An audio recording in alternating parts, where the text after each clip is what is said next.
Sunday school and say, look, you can do what Jesus did. You can do better than Jesus because Jesus said you could. They don't have the guts to say that because they know doggone well when you start raising kids up to follow in the steps of Jesus to do better, then they're not going to be able to control them with all of their wealth and all of their fear and all of their guilt. Well,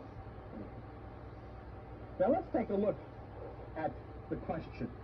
We know about the 7 chakras that rise up the spine, that form the kundalini, that form the book of life according to the Bible in Revelation 5:1. But of course, before they are opened, they are sealed and they become problems for us because each one of those things become a source of energy that is negative until they are addressed through meditation. And look what it says in chapter 11 of 1 Kings of Solomon, chapter 11, verse 3. And he had 700 wives. Do you honestly think? Come on.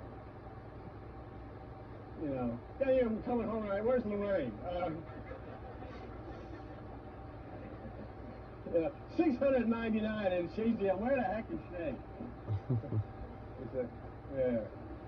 He had 700 watts, which is the 7 chakras, the 7 nerve centers. Now, interestingly enough, as you'll see, and you can look at it in every book you want to. You can look at it in the book of Job. You can look at it in Noah. There's always a 7 combined with a 3. In this particular case, he had 700 wives and 300 concubines because of the fact that that number 10 means completeness. And it's just a way of allegorically telling you that his schneid was just about complete. He was going under. He was going under. Now look at 11:4. For it came to pass when Solomon was old, his wives turned away his heart after other gods, and his heart was not perfect with the Lord his God, as was the heart of David his father. Isn't that interesting? His father was on the roof of his house spying on a lady taking a bath. He had sex with her, made her pregnant, committed adultery, and then in order to get out of it, he tried to con her husband into coming home and sleeping with her. And her husband says, I can't, I have to stay with my soldiers. So David figured, well, okay, we'll take care of this another way. He put him in the front line, and the guy got his head blown off. And this is the guy that was perfect in the sight of God. And you worry about your sins. And these are Bible heroes these times. I mean, stop telling you the truth. These are the stories there. These are your heroes. Okay?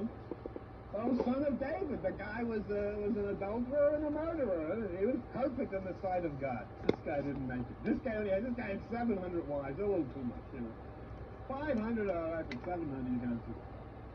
But he did evil in the sight. Look what it says in Solomon did evil, verse 6, in the sight of the Lord, and went not fully after the Lord, as did David his father.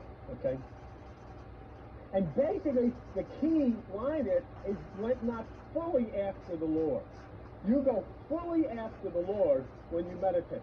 When you're in the meditation and you're giving your time to listening to that which is coming from the right side, then you're going fully after the Lord.